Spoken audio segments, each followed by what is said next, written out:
Hello everyone, welcome to E ranker science. आज आपण Maharashtra forest सर्व्हिसेसचा जो पेपर सेकंड आहे त्या नेचर कॉन्झर्वेशनचं सेकंड लेक्चर घेतोय. ज्या विद्यार्थ्यांनी फर्स्ट लेक्चर बघितलेलं आहे त्यांनी सुद्धा आणि ज्यांनी बघितलं नाहीये त्यांनी सुद्धा थोडं आपल्या मोबाईल्समध्ये सेटिंग करायच्या आहेत. त्या सेटिंग्स केल्यानंतर तुम्हाला ही बॅच कशी प्रोसीड होईल ते कळेल. मोबाईलमध्ये सेटिंग यासाठी करायच्या आहेत की आपण जे काही इथं तुम्हाला लिहून देणार आहोत त्याच्यासाठी काय करायचं, आपल्याला स्क्रीन पॉज करावी लागणार. म्हणजे व्हिडिओ चालू असताना मी थोडासा बाजूला सरकेल, तुम्हाला काय करायचं, स्क्रीन पॉज करायची. स्क्रीन पॉज केल्यानंतर ते लिहायचं आहे. पण तुमच्या मोबाईलमध्ये सेटिंग जर केलेली नसेल तर काय होतं, स्क्रीन टाइम आउट होतो. म्हणजे काय होतं, मोबाईल ऑटोमॅटिकली जर आपण खूप वेळ त्याच्यावर काही करत नसलो तर स्क्रीन लॉक होऊन जाते. ते न होण्यासाठी आपल्याला काय करायचंय, मोबाईलच्या सेटिंगमध्ये जायचंय. सेटिंगमध्ये जाऊन डिस्प्लेमध्ये जायचंय. डिस्प्लेमध्ये जाऊन स्क्रीन टाइम आउट म्हणून एक ऑप्शन असतो. त्या स्क्रीन टाइम आउट मध्ये गेल्यानंतर तिथे काय करायचंय, थोडंसं आपल्याला तिथला जो टाइम आहे की किती वेळाने स्क्रीन टाइम आउट व्हायला पाहिजे तो पूर्ण इन्फानाइट करा किंवा मॅक्सिमम लिमिट करा. जेणेकरून काय होईल, ज्यावेळेस तुम्ही स्क्रीन पॉज कराल नोट्स काढून घेण्यासाठी तर त्या पॉज केलेले असताना, स्क्रीन पॉज केलेली असेल त्यावेळेस ते ऑटोमॅटिकली लाईट ऑफ नाही होणार स्क्रीनचा आणि तुम्हाला लिहायला ते सोपं जाईल. ओके.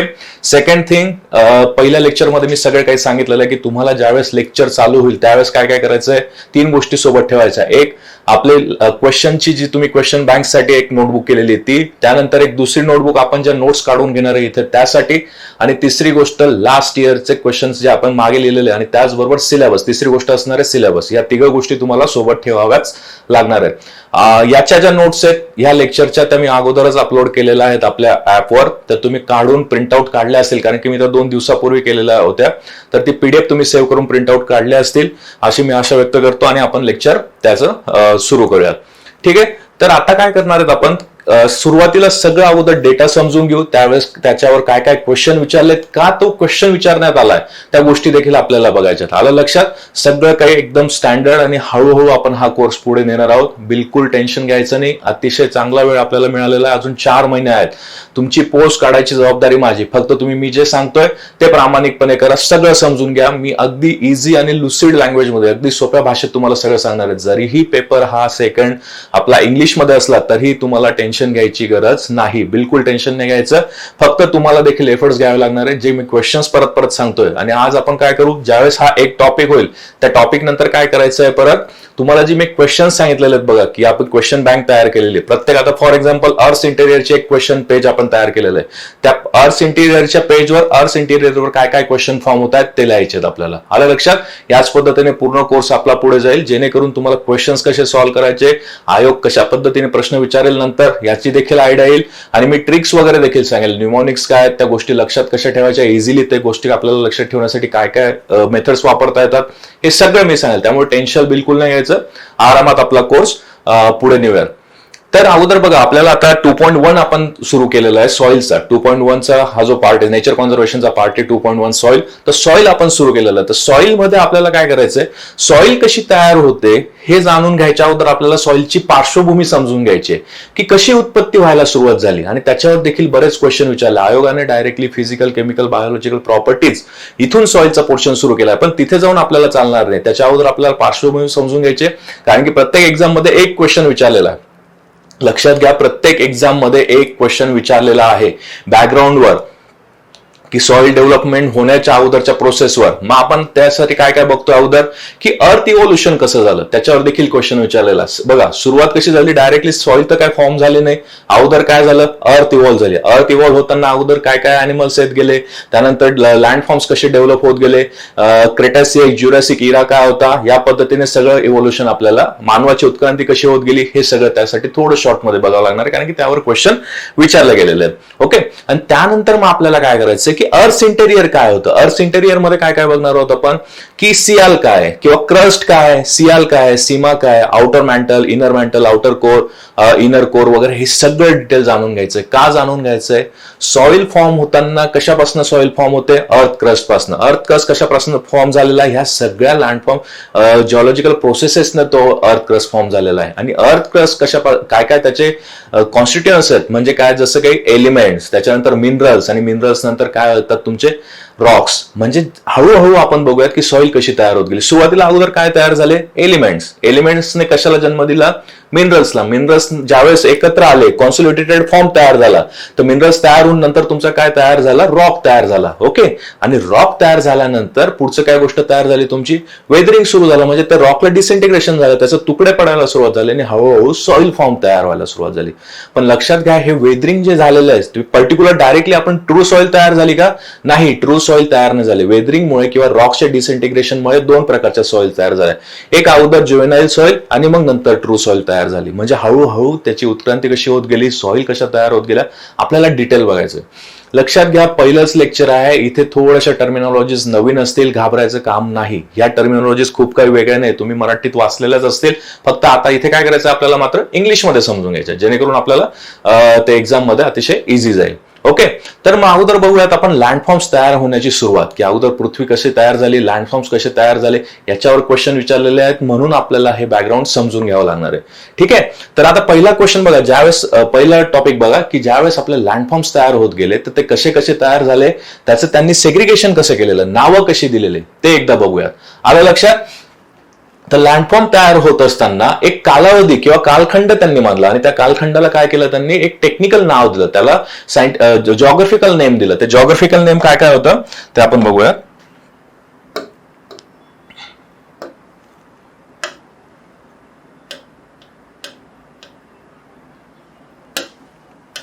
ओके, ते आता बघा, जॉग्राफी तो कालखंड जो होता, सगळ्यात छोटा कालखंड जो होता, त्याला काय म्हटलं त्यांनी, इपोक म्हटलं. त्यानंतर त्याच्यापेक्षा थोडासा मोठा कालखंड होता, त्याला काय म्हटलं, पिरियड. त्याच्यानंतर आणखी थोडासा मोठा कालखंड, इरा. आणि त्याच्यानंतर सगळ्यात मोठा कालखंड होता तो इवॉन होता. आपल्याला मागच्या वेळेस डायरेक्टली क्वेश्चन विचारलेला, how many eras are there in geographical time scale of earth. आलं लक्षात, किती इराज होते, हा क्वेश्चन होता. आलं लक्षात, दिसतंय तुम्हाला? आय होप दिसत असेल. आपण नंतर वाटल्यास परत झूम करून ते डिटेलमध्ये बघूयात. ओके, तर हा क्वेश्चन विचारलेला, इराज किती होते. बघा, इकडे त्यांनी काय केलेलं, फक्त याचा क्रॉस सेक्शन घेतलाय आणि हा जो क्रॉस सेक्शन आहे ना, ते इथे लावलेला आहे. हा जो पोर्शन आहे तो इराजचाच पोर्शन आहे. आलं लक्षात? त्याच्यामुळे त्यांनी अगोदर जर आपल्याला विचारलं इवन किती आहे, शॉर्ट मध्ये लिहायला सुरुवात करा. जे नोटबुक तुम्ही घेतलेली आहे तिथे तुम्हाला लिहायचं आहे इवन किती आहे. इवन किती आहेत, मग 2 इवन आहे. कुठला, हा प्री कॅम्ब्रियन आणि फेनोरोझोइक, म्हणजे 2 इवन. शॉर्ट मध्ये लिहा फक्त की 2 इवन. 2 इवन कुठले कुठले, प्री कॅम्ब्रियन. बघा, झूम करूयात आपण हवं असेल तर. अगोदर प्री कॅम्ब्रियन समजून घेऊ. ठीक आहे, इवॉज कुठले आहेत, इवन 2, एक प्री कॅम्ब्रियन आणि त्याच्यावरती आपला कुठला होता, दुसरा फॅनोरोझोइक. आलं लक्षात? मग प्री कॅम्ब्रियनचं त्यांनी काय केलं, परत इरा, 3 इरा केले. प्री कॅम्ब्रियनचे किती इरा केले, 3 इरा केले. कुठले कुठले होते, पहिला होता तुमचा हॅडियन, दुसरा होता आर्कियन आणि तिसरा होता प्रोटेरोझोइक. लक्षात घ्या, कुठले कुठले होते, हॅडियन, आर्कियन आणि तिसरा कुठला होता, प्रोटेरोझोइक. इवन 2, पहिला इवन कुठला आहे, प्री कॅम्ब्रियन. दुसरा इवन कुठला आहे, फॅनोरोझोइक. हा फॅनोरोझोइक. आलं लक्षात? मग पहिला इवन जो होता प्री कॅम्ब्रियन, त्याचे किती त्यांनी इराज केले, इवॉनचं विभागणी करून काय केलं त्यांनी, इराज किती केले, 3. पहिला काय होता तुमचा हॅडियन, दुसरा काय होता आर्कियन, तिसरा काय होता प्रोटेरोझोइक. तुमचे रॉक फॉर्म्स कुठे तयार व्हायला सुरुवात झाली, डायरेक्टली क्वेश्चन आपण का बघतोय हे, की रॉक फॉर्म्स कुठे तयार व्हायला सुरुवात झाली, आपल्याला त्या अनुषंगाने तयारी करायची, की अर्थ तयार होण्यासाठी त्याचं बॅकग्राऊंड आपण समजून घेतोय, म्हणून तिथे रॉक फॉर्म्स कसे तयार झाले ते समजायचं. कुठे तुमचे रॉक फॉर्म तयार व्हायला सुरुवात झाली, हॅडियन मध्ये.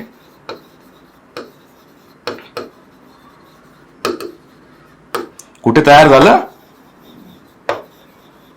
हॅडियन इरामध्ये. डायरेक्टली क्वेश्चन विचारू शकतात, in which era the rock formation was started. Directly विचारतील, हॅडियन मध्ये आपल्याला रॉक फॉर्मेशन सुरू झालेलं. आलं लक्षात? हे लिहित चला, हे नोट्स मध्ये नाहीये, हे तुम्हाला शॉर्ट्स मध्ये लिहायचं आहे. ती जी नोटबुक आपण केलेली स्पेशल तिथे लिहायचं आहे. ओके, त्यानंतर पुढे बघा,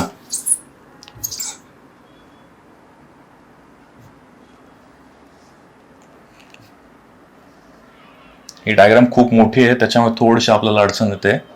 आता हा आपला प्री कॅम्ब्रियन, जो मी तुम्हाला खाली सांगितलं की प्री कॅम्ब्रियन इवन होता, त्याचे 3 केले, हॅडियन, आर्कियन अँड प्रोटेरोझोइक. मग त्याचं लक्षात कसं ठेवायचं, कोड काय केलेला आहे त्याला, happy, HAPPY, H for Hadean, A for Archean आणि P फॉर प्रोटेरोझोइक. आलं लक्षात? तर त्याचा कोड काय होता?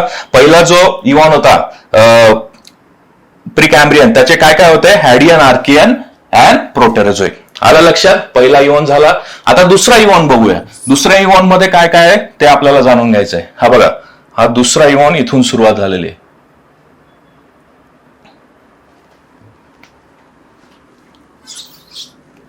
वेळ लागू द्या आपल्याला, पण हे समजून घेणं फार गरजेचं आहे. क्वेश्चन विचारलेला आहे. दुसरा इव्हॉन काय आहे तुमचा? फॅनेरोझोइक. आलं लक्षात? मग फॅनेरोझोइकचे परत त्यांनी किती इरा केले? 3 इरा केले. बघा, 1, 2, 3. इव्हॉन 2 पहिला आपला प्रिकॅम्ब्रियन झाला. हा दुसरा इव्हॉन फॅनेरोझोइक. प्रिकॅम्ब्रियनचे बघितले आपण, हॅडियन, आर्कियन अँड प्रोटेरोझोइक. आता फॅनेरोझोइक इराचे त्यांनी इव्हॉनचे परत त्यांनी किती टाईप केले?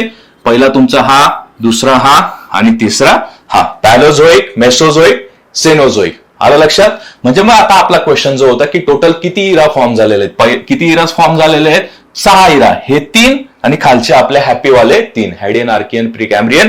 त्यानंतर पॅलिओझोइक, मेसोझोइक आणि सेनोझोइक. कोड कसा ठेवायचा? इरासाठी आता जर कोड विचारला आपल्याला तर काय ठेवायचंय? HAPPY आणि त्यानंतर काय? PMC. Happy, PMC.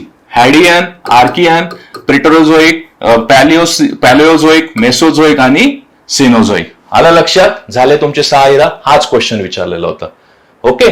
त्यानंतर त्यांनी काय केलं? हे जे इराज आहेत, आता हा पर्टिक्युलर फॉर एक्झाम्पल फॅनेरोझोइकचे 3 इराज आपण घेतले, पॅलिओझोइक, मेसोझोइक आणि सेनोझोइक. ह्या पॅलिओझोइकला परत आम्ही त्यांच्यात कशात क्लासिफिकेशन केलं किंवा कशात डिव्हिजन केलं? पिरियड्स मध्ये. म्हणजे इराचं त्यांनी विभागणी कशात केली?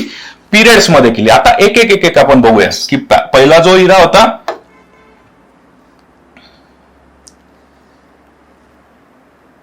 हे फॅनेरोझोइक इव्हॉनचे 3 पार्ट, पॅलिओझोइक, मेसोझोइक, सेनोझोइक. हा पॅलिओझोइकचे परत त्यांनी किती पार्ट केलेले आहेत? तुमचे 6 पार्ट केलेले आहेत. लक्षात घ्या, नीट लक्ष देऊन बघा. 6 पार्ट केलेले. ते 6 पार्ट कुठले कुठले?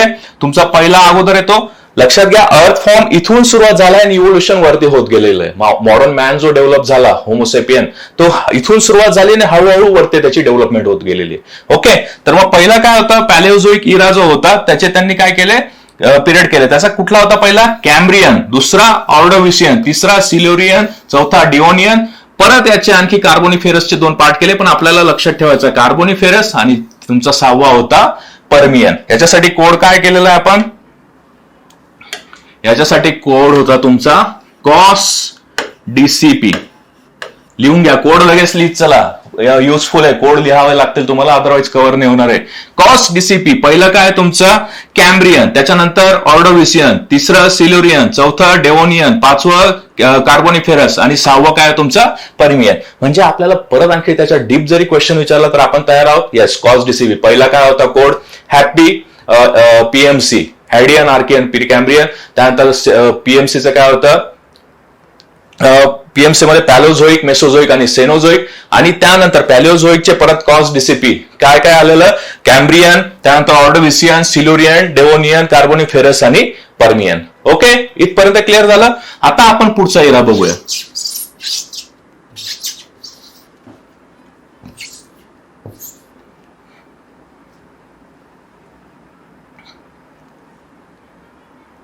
पॅलिओझोइक बघितला. आता आपल्याला कुठला बघायचा आहे परत?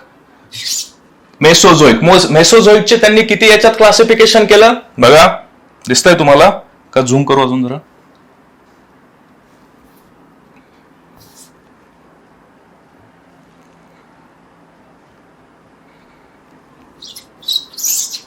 मेसोझोइक आपण बघतोय. बघा, ह्या मेसोझोइकचं परत त्यांनी किती याच्यात विभागणी केली? 3 याच्यात विभागणी केली. कुठलं कुठलं? हे पिरियड्स आहे. पहिला काय होता? इव्हॉन, इरा आणि आता पिरियड बघतोय आपण. मेसोझोइक इराचे 3 पिरियड्स कुठले कुठले? ट्रायसिक, ज्युरासिक आणि तिसरं तुमचं क्रेटॅसिक. ज्युरासिक्स कुठे आले होते? या ज्युरासिक पिरियड मध्ये आले होते. याला काय म्हटलं जातं आणखी? Age of reptiles. रेप्टाइल्स इथे इव्हॉल्व्ह झाले. मॉडर्न मॅन डेव्हलपमेंट व्हायला सुरुवात झालेली. बघा तिकडे कॅरेक्टरिस्टिक पण दिल्या आहेत. डायनोसॉर्स आले, फर्स्ट बर्ड्स आले, फर्स्ट फ्लॉवरिंग प्लांट्स आले. या पद्धतीने वेगवेगळ्या गोष्टी इथे फर्स्ट रेप्टाइल, लार्ज कोल स्वॅम्प्स वगैरे अशा वेगवेगळ्या गोष्टी इथे काय होत गेल्या? डेव्हलप होत गेल्या. आलं लक्षात? त्याच्यामुळे मेसोझोईक इराचे त्यांनी 3 पार्ट केलेले, ट्रायसिक, ज्युरासिक आणि क्रेटासियस. याच्यासाठी मी काय कोड केलेला? तेज, क्रेटा. जी क्रेटा गाडी ती तेज आहेत. कुठली? मग त्याच्यासाठी ट्रायसिक, ज्युरासिक्स आणि क्रेटासियस. आलं लक्षात? मेसोझोईक इराचे तुमचे 3 पिरियड्स. ओके. त्यानंतर बघा, चला पुढे बघूया.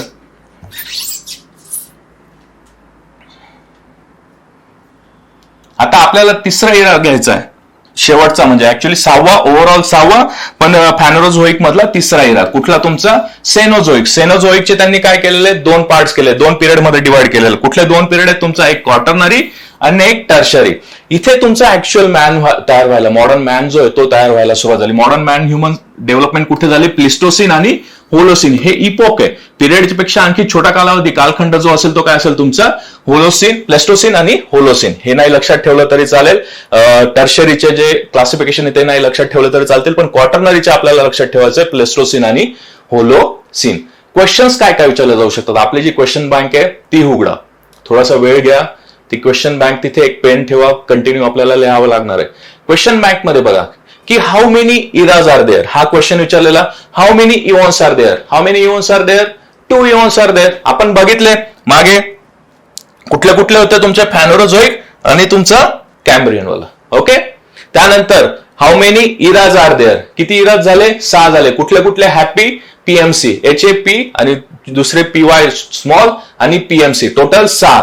मग त्याचे क्लासिफिकेशन, हॅपीचं तर काही क्लासिफिकेशन नव्हतं. फॅनोरोझोईक, मेसोझोईक आणि सेनोझोईकचे त्यांनी काय केलेले होते? क्लासिफिकेशन. फॅनोरोझोईकचे काय होते क्लासिफिकेशन? Cos DCP. जो शॉर्ट फॉर्म आपण युज केला होता तो काय होता? Cos DCP.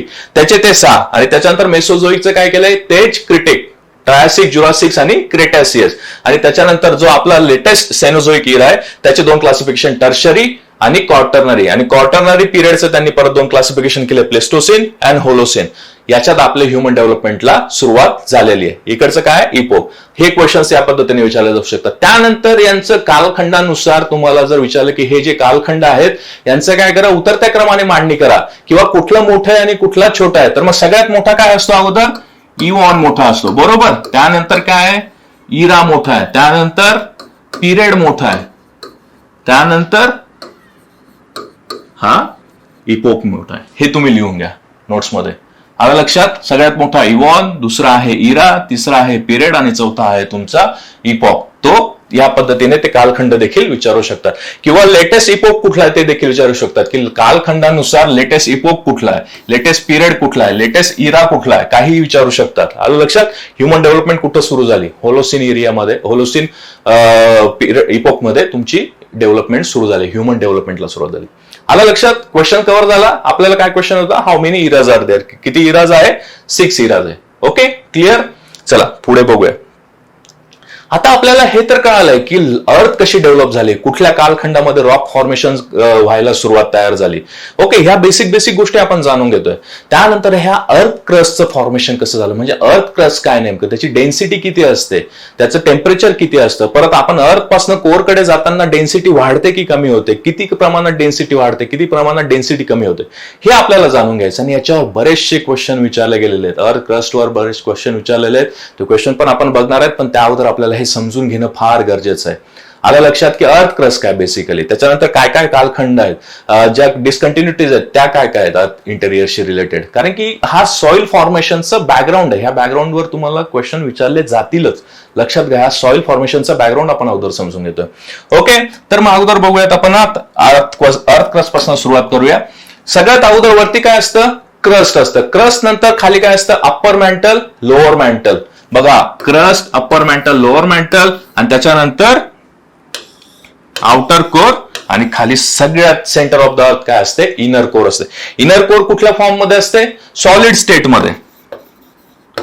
आलं लक्षात? याच्यात घटक कुठले कुठले असतात कोर मध्ये, निफी म्हणजे निकेल अँड फेरस. त्यानंतर याच्यात सिलिका अँड मॅग्नेशियम, याच्यात सिलिका अँड अल्युमिनियम. आलं लक्षात? सियाल, सीमा आणि निफेल. लक्षात ठेवा. लिथोस्फिअर क्रस्टच्या ज्यावेळेस अप्पर मॅन्टलचा थोडासा पोर्शन आणि क्रस्टचा थोडासा पोर्शन घेतला जातो तो काय असतो? लिथोस्फिअर. लिथोस्फिअरच्या खाली काय सापडतं आपल्याला? ऍस्टेनोस्फिअर. याला वीक ऍस्टेनोस्फिअर असं देखील म्हटलं जातं. आलं लक्षात? तर आपण जसं जसं पृथ्वीच्या बाहेरच्या भागातनं कोरकडे जातो तशा तशा हे लेयर्स आहेत. आलं लक्षात? सी आहे, त्यानंतर क्रस्ट आहे, क्रस्ट नंतर तुमचा लिथोस्फिअर म्हणजे क्रस्ट आणि अप्पर मॅन्टल, थोडा लिथोस्फिअर तिथे येतं, त्यानंतर वीक अस्टेनोस्फिअर, खाली upper mantle, lower mantle, outer core आणि इनर कोर. आता इथे तुम्ही जर एक गोष्ट बघितली ना की तुम्हाला लक्षात येईल बघा, ह्या बाउंड्रीज तयार झाल्या. येत आहे लक्षात? ह्या बाउंड्रीज तयार झालेल्या दिसत आहेत.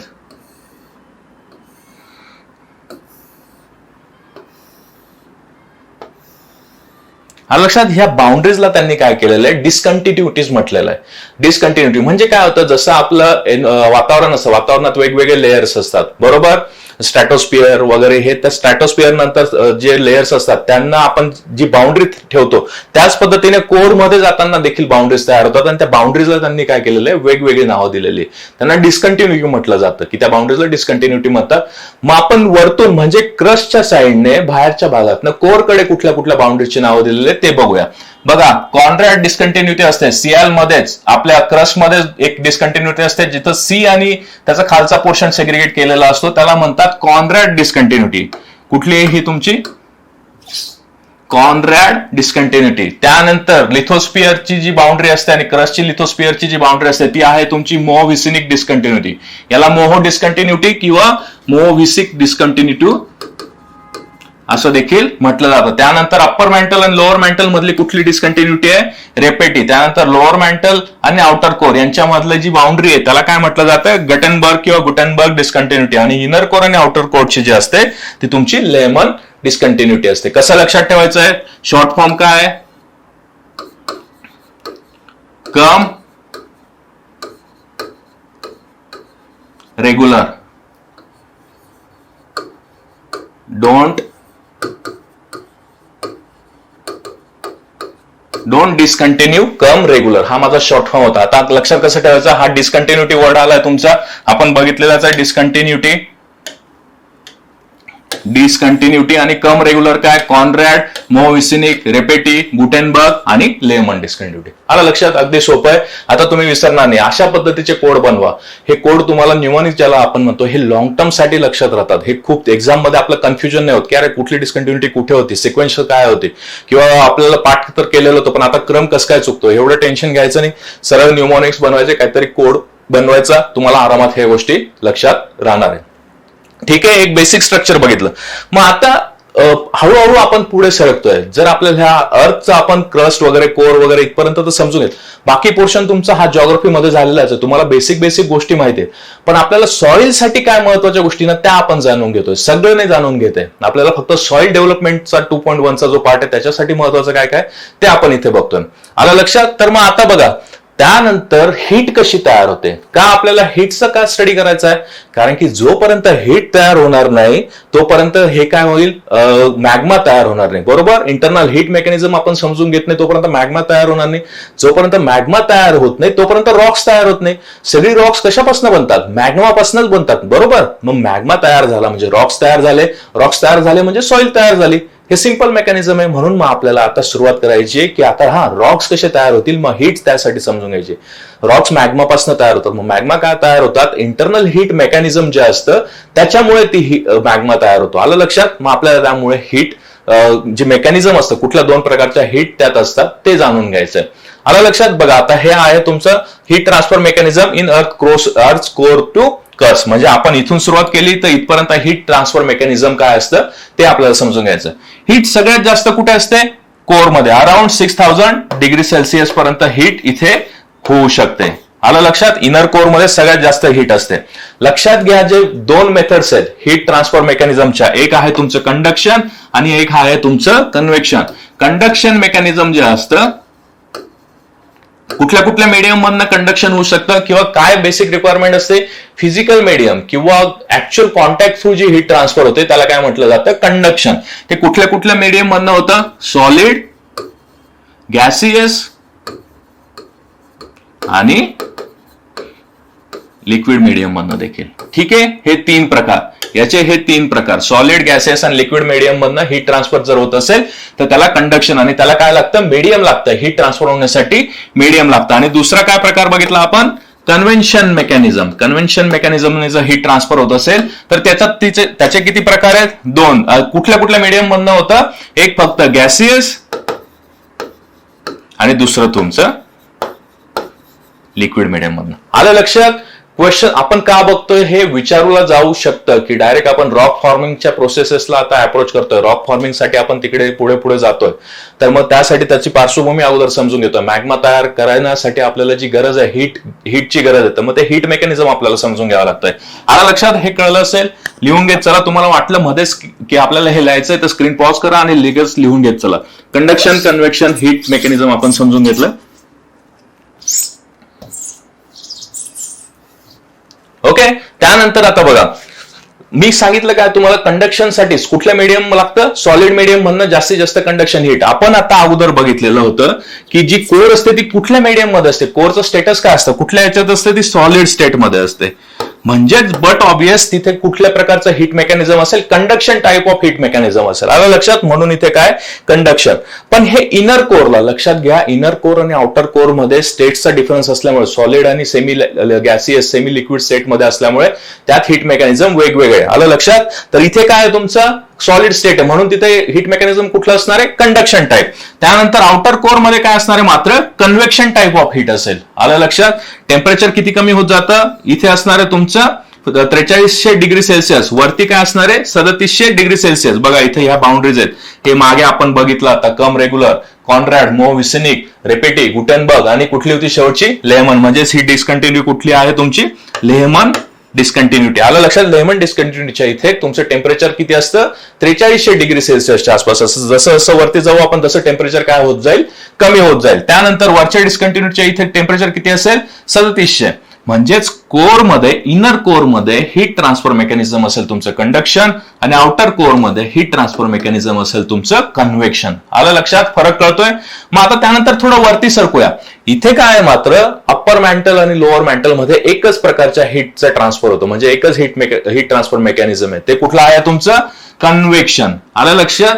आणि त्यानंतर आपण बाहेर आल्यावर काय असतं आपलं, डायरेक्टली अर्थ क्रस्ट. अर्थ क्रस्ट तर सॉलिड फॉर्म मध्येच आपल्याला माहिती आहे, मग तिथे कुठलं असणार मेकॅनिझम, कंडक्शन मेकॅनिझम असणार आहे. आलं लक्षात. म्हणजे एकदम बाहेर आणि एकदम आतमध्ये, म्हणजे अर्थच्या एकदम बाहेरच्या लेअरमध्ये आणि एकदम आतल्या लेअरमध्ये कंडक्शन, आणि आतमध्ये जे मेकॅनिझम आहे पूर्ण outer mantle, inner mantle, outer core, inner mantle, upper mantle, lower mantle आणि आउटर कोर, याच्यात हीट ट्रान्सफर मेकॅनिझम काय असणार आहे तुमचं, कन्व्हेक्शन असणार आहे. आलं लक्षात. लक्षात ठेवताना काय लक्षात ठेवायचंय, कंडक्शन एकदम बाहेर आणि आतमध्ये, आणि मधले जे असतील ते तुमचे कन्व्हेक्शन असतील.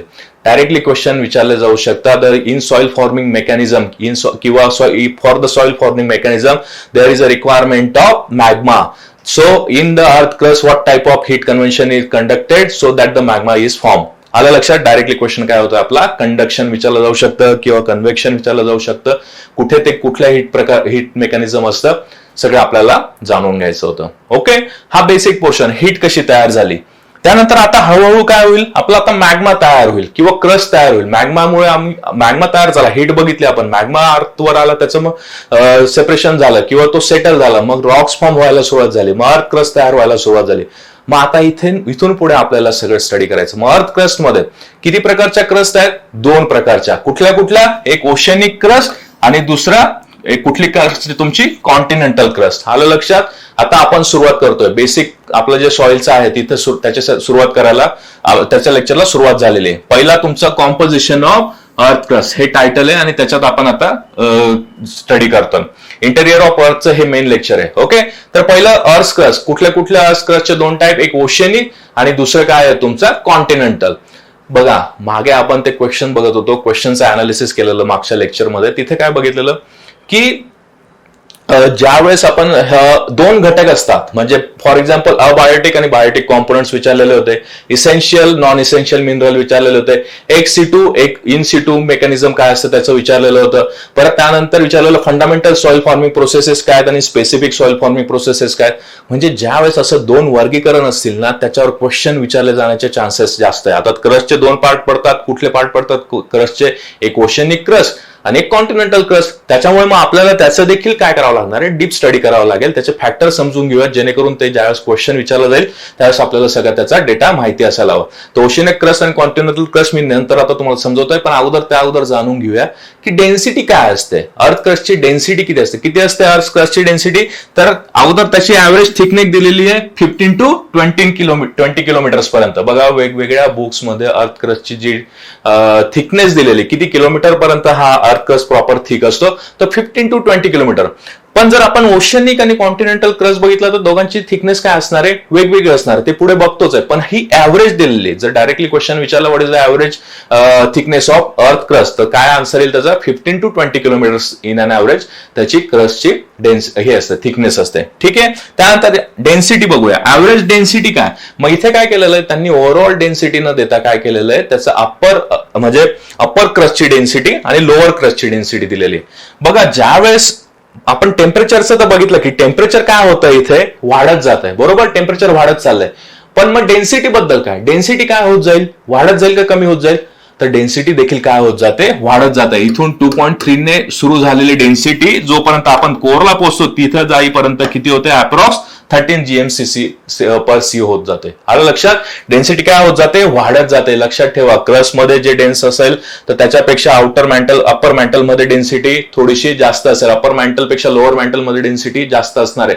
आउटर कोअर मध्ये अप्पर मॅन्टल लोअर मॅन्टल पेक्षा डेन्सिटी जास्त असणार आहे. आणि इनर कोअर जो आहे तिथे डेन्सिटी काय असणार आहे, सगळ्यात जास्त असणार आहे. किंवा डायरेक्टली क्वेश्चन विचारू शकतात, इनर कोअरची डेन्सिटी किती असेल, 13 पॉईंट समथिंग त्याची एक्झॅक्ट डेन्सिटी आहे. ओके. तर मग अप्पर क्रस्टची डेन्सिटी मी तुम्हाला सांगितलं, आपल्याला अप्पर क्रस्ट थोडंसं वरती येईल आणि खाली जात जसं कोअरकडे जातो आपण डेन्सिटी काय होत जाते, वाढत जाते. म्हणजे अप्पर कोअर जे असेल त्याच्या खाली आल्यावर त्याच्यापेक्षा जी लोअर अप्पर क्रस्ट असेल आणि त्याच्यापेक्षा खाली आल्यावर लोअर क्रस्ट असेल तर त्याची डेन्सिटी काय असणार आहे, जास्त असणार आहे. म्हणून अप्पर क्रस्टची डेन्सिटी असते तुमची, कुठे गेला, 2.69 to 2.74 GM सेंटीमीटर क्यूब. आलं लक्षात. आणि लोअर क्रस्टची डेन्सिटी असते 3 to 3.25 gram per centimetre cube. आलं लक्षात. क्वेश्चन कळाले, काय काय विचारलं जाऊ शकतात, लिहायचं असेल तर लिहा, किंवा नोट्समध्ये हे बहुतेक मी दिलेलंच आहे, नोट्समध्ये असेल ते एकदा चेक करा, नसेल तर तुम्ही लिहू शकता. ओके. नोट्स पण सायमल्टेनियसली आपल्याला तिथे बघायच्या आहेत ऍपमध्ये, ज्यावेळेस तुम्ही प्रिंटआउट काढलेले आहेत त्याच्यात देखील नोट्स आहेत आपल्या. आलं लक्षात. पुढचा पॅटर्न कडे जाऊया. आता आपण बघितले क्रस्टचे दोन फॉर्म आहेत, एक कुठला आहे, ओशनिक क्रस्ट, आणि एक कुठला आहे तुमचा कॉन्टिनेंटल क्रस्ट. ओशनिक क्रस्ट म्हणजे काय आणि कॉन्टिनेंटल क्रस्ट म्हणजे काय हे अगोदर जाणून घ्यायचंय.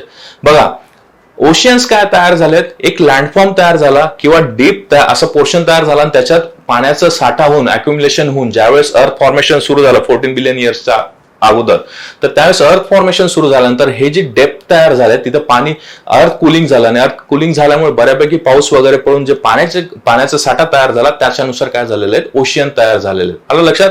मग तिथे ओशियनच्या इथे जो अर्थचा अप्पर लेअर असेल तो काय असणार आहे, डेफिनेटली कमी असणार आहे. आणि इकडे जो कॉन्टिनेंटल वरचा एरिया इथे तर कंटिन्यू लँडफॉर्म्स तयार होतात, वेगवेगळे माउंटन्स वेगवेगळे ऍडिशन होत जात आहे, आतनं लावा येऊन परत तो अर्थवर सेटल होतोय. म्हणजे अर्थचा क्रस्टचा पोर्शन काय असणार आहे, कॉन्टिनेंटल क्रस्ट काय असणार आहे, जास्त जाड असणार आहे. मात्र ओशियन क्रस्ट काय असणार आहे, तुमचा बारीक असणार आहे. येतं लक्षात तिथे, कारण की पाण्याचा साठा आणि डिप्रेशन मध्ये ते तयार झालेले.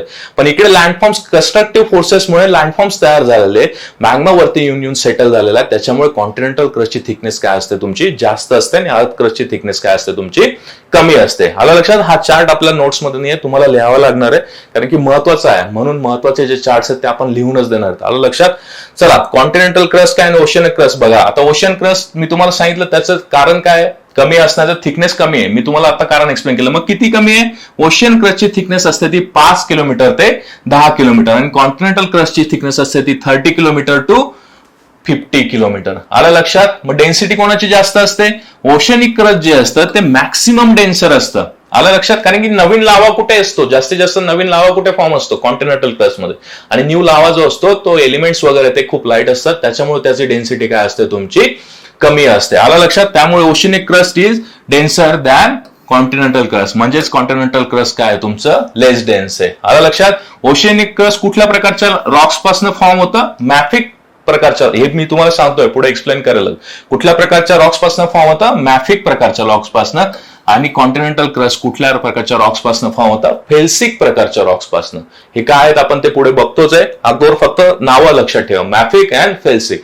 कसं लक्षात ठेवायचं, माफिया लोक असतात त्यांचा ट्रेड कुठून चालतो, मॅक्सिमम ओशियन मधनं. आलं लक्षात. शॉर्ट फॉर्म कसंही करा, आपल्याला फक्त शेवटी काय करायचं आहे की कॉन्सेप्ट लक्षात ठेवायची, की काय कसं लक्षात ठेवता येईल ते बघा. ओशियन मध्ये जास्तीत जास्त माफिया लोकांचा ट्रेड चालतो म्हणून ते मॅफिया रॉक्स असतात. आलं लक्षात, किंवा मॅफिक रॉक असतात. ओके, तर इथपर्यंत क्लिअर झालं. एक सिमिलॅरिटी त्यांच्या दोघांमध्ये आहे की कॉन्टिनेंटल क्रस्ट आणि ओशियनिक क्रस्ट दोघांमध्ये एक सिमिलॅरिटी देखील काय, both continental and ocean crust are less dense than the mantle below. But obvious आपण बघितलंय या डायग्राम मध्ये, काय बघितलं की डेन्सिटी काय होत जाणार आहे, मध्ये मध्ये वाढत जाणार आहे. क्रस्टची जी डेन्सिटी असेल त्याच्यापेक्षा अप्पर मॅन्टलची जास्त असेल, त्यानंतर लोअर मॅन्टलची जास्त असेल, आउटर कोरची जास्त असेल आणि इनर कोरची देखील जास्त असेल. आलं लक्षात. त्याच्यामुळे आता बघताना बघा स्टेटमेंट दिलेलं आहे की कॉन्टिनेंटल आणि ओशन क्रस्टची जी डेन्सिटी आहे ती लेस असेल कशापेक्षा, जे मॅन्टल असेल त्याच्या खाली त्याच्यापेक्षा. बट ऑब्वियस, तर हे स्टेटमेंट डायरेक्टली तुम्हाला देऊ शकतात की हा अप्पर क्रस्ट किंवा लोअर क्रस्ट जर आपण कन्सिडर केलं, किंवा कॉन्टिनेंटल क्रस्ट आणि ओशनिक क्रस्ट जर कन्सिडर केलं, तर त्यांची डेन्सिटी ही त्याच्यापेक्षा खालच्या पोर्शन पेक्षा नेहमीच काय असणार आहे, कमी असणार आहे. त्यानंतर surface of the continental crust is significantly higher than the surface of the oceanic crust. का हायर असणारे कॉन्टिनेंटल क्रस्टचा सरफेस, कारण की कॉन्टिनेंट्स मध्ये काय असतात, कन्स्ट्रक्टिव्ह फोर्सेस असतात. लावा येऊन सेटलमेंट होत जाते, वेगवेगळे माउंटन्स तयार होतात, फॉर एक्झाम्पल हिमालयाज वगैरे. मग ते काय होत गेलेलं आहे, त्याच्यानंतर न्यू लँडफॉर्म्स तिथे डेव्हलप होतात आणि त्याच्यामुळे त्याची कॉन्टिनेंटल क्रस्टचं सरफेस काय असणार आहे, जास्त असणार आहे, हायर असणार आहे rather than your oceanic crust पेक्षा. आलं लक्षात. त्याच्यामुळे कॉन्टिनेंटल क्रस्ट, आता जर फॉर एक्झाम्पल काय काय मेन डिफरन्स लक्षात ठेवायचे आहेत, ओशनिक क्रस्टची थिकनेस काय असते, कमी असते. कॉन्टिनेंटल क्रस्टची थिकनेस काय असते, जास्त असते. ओशनिक क्रस्टची डेन्सिटी काय असते, डेन्स जास्त असते. आणि कॉन्टिनेंटल क्रस्टची डेन्सिटी काय असते, कमी असते. कशापेक्षा, ओशनिक क्रस्ट पेक्षा. कॉन्टिनेंटल क्रस्टची हाईट जास्त असते का ओशनिक क्रस्टची, कॉन्टिनेंटल क्रस्टची हाईट काय असते, नेहमीच जास्त असते, कारण की तिथे लँडफॉर्म्स फॉर्म होत असतात. आलं लक्षात. बेसिक कॉन्सेप्ट लिहायचं आहे.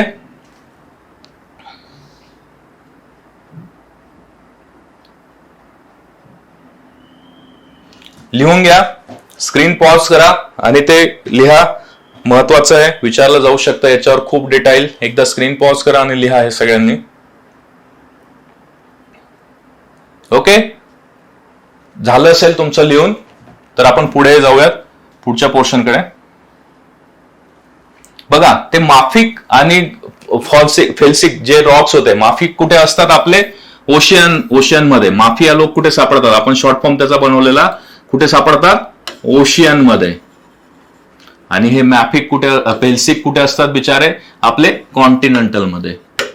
आलं लक्षात. तर आता इथे काय दिलेलं आहे ना, डार्कनेस नुसार, म्हणजे हे एक स्केल डेव्हलप केलेलं आहे, याच्यावर क्वेश्चन विचारला जाऊ शकता. डार्कनेस काय होत जाते किंवा कलर काय होत जातो, कमी कमी होत जातो. हे जास्त डार्क असतात. अल्ट्रामाफिक एक आणखी प्रकार आहे आणि इंटरमिजिएट एक प्रकार आहे. पण आपल्याला लक्षात ठेवताना माफिक आणि फेल्सिक हे दोनच लक्षात ठेवायचे. त्यानंतर आणखी माफिक मध्ये येताना त्यांचं हे काय होत गेला, कलर थोडा आणखी फेड होत गेला. पुढे जाता जाता आणखीच ते काय होत जातात, लाईट होत जातात.